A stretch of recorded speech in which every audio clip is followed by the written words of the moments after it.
তৃণমূলে ঢুকছে।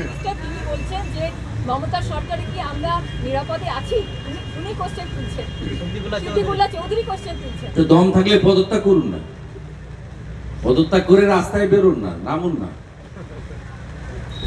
করতে হয়, সম্পূর্ণ করতে হবে। আমি তো সব ফেলে দিয়ে 5 বছর আগে বিজেপিতে যোগ দিয়েছি। গাছের খাবো আর তলার পোড়াবো, দুটো হতে পারে না।